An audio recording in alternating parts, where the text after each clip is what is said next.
پردہ، عورتوں کا پردے میں رہنا، اور غیر مردوں کا عورتوں پہ نظر ڈالنا یا عورتوں کا مردوں پہ نظر ڈالنا، یہ موجب لعنت ہے، رحمت سے دوری کا عمل ہے، لعنت کے اندر آنے کا ذریعہ۔ یہ حدیث سے حضرت حسن بصری سے روایت ہے، مجھے یہ بات پہنچی کہ رسول پاک صلی اللہ علیہ وسلم ارشاد فرماتے ہیں، خدا کی لعنت ہے دیکھنے والے پر اور اس پر جس کو دیکھا جائے۔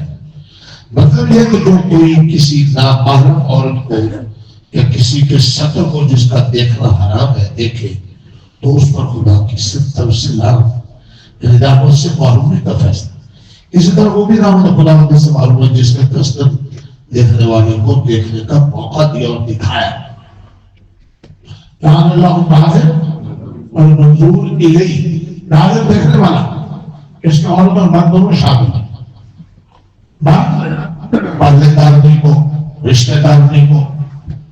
لوگ سمجھتے ہیں غیر سے مراد ہے رشتہ دار لوگ،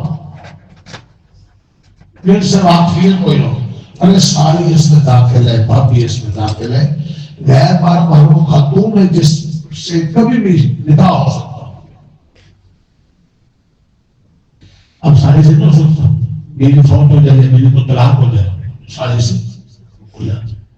مامی اور چچی وہ بھی اس میں داخل، ماموں کی بیوی جب تک تب نہیں ہو سکتا، ماموں طلاق دے یا ماموں فوت ہو جائے سو سکتا، چچی سے بھی ایسی۔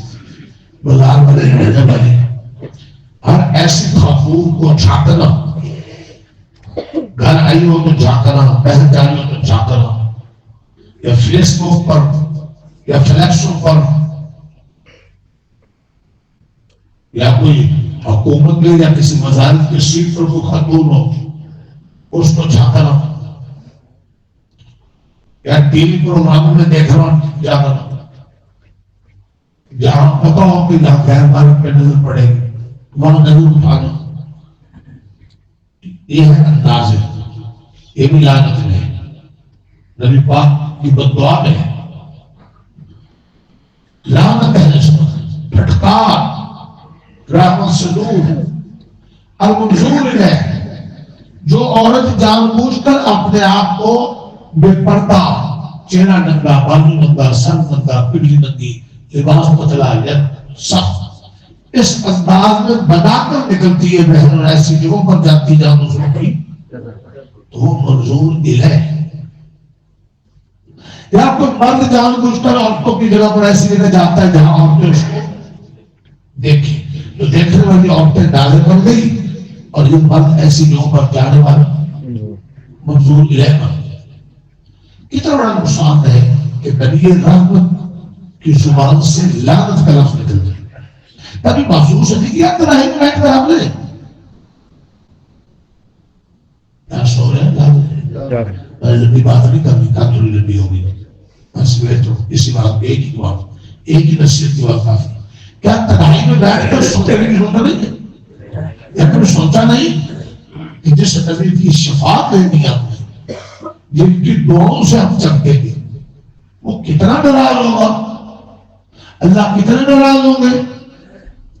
اللہ تعالیٰ کے محبوب مصطفیٰ اس زبان سے آپ کا لفظ کر رہا ہے، لعن اللہ،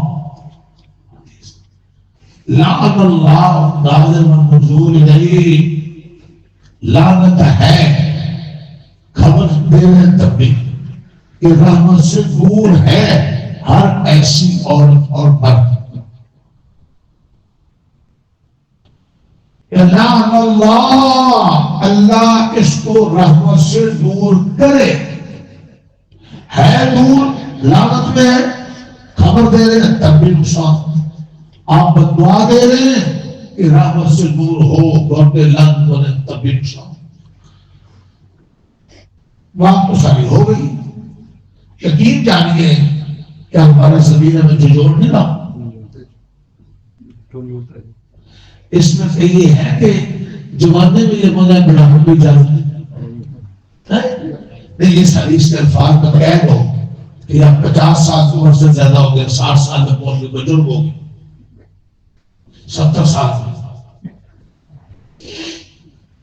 اور ایک بات کان کھول کر سن لینا، جن کو جوانی میں عادتیں ہوں، عورتیں ہوں یا مرد ہوں، مردوں کو دوسری عورتوں کو گھورنے کی اور عورتوں کو دوسرے مردوں کو چاندنے کی، جن کو عادت جوانی میں ہو، ان کی بڑھاپے بھی عادتیں پرانی ہو چکی ہیں.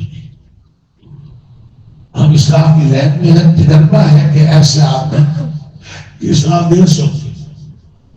آپ نے دیکھا کوئی بھی بیماری لگی ہو، کینسر ہو، ٹی بی ہو، شوگر ہو، بلڈ پریشر ہو، وہ جو پرانی بات بن گئی ہو وہ جلدی صحیح ہو جاتی ہے دیر سے، اور جو کہ نہیں ہو. تو جوانوں کی اصلاح اس معاملے میں آسان ہے، بوڑھوں کی مشکل ہے. ان کے قوا اب کمزور ہو گئے اور عادتیں ان کی پختہ ہو گئی.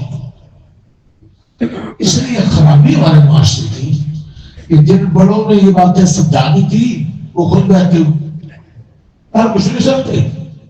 میرے بابا جی چھپی ان کا دل نہیں ہوتا کہ میں بڑھیوں میں نہ بیٹھوں. بڑھیوں کو عورتیں بھی ایسے آتی باز نہیں آتی، کوئی ہمت کرے توبہ کرے تو ہو سکتا. یہ دکانوں پہ بیٹھ کر سامان کا بیچتے ہیں، ایمان زیادہ بیچ دیتے ہیں. کیا مطلب جملے کا ریاست بدنظری زیادہ کرتے اس لیے سامان کا بیچتے ہیں، ایمان زیادہ بیچ دیتے ہیں.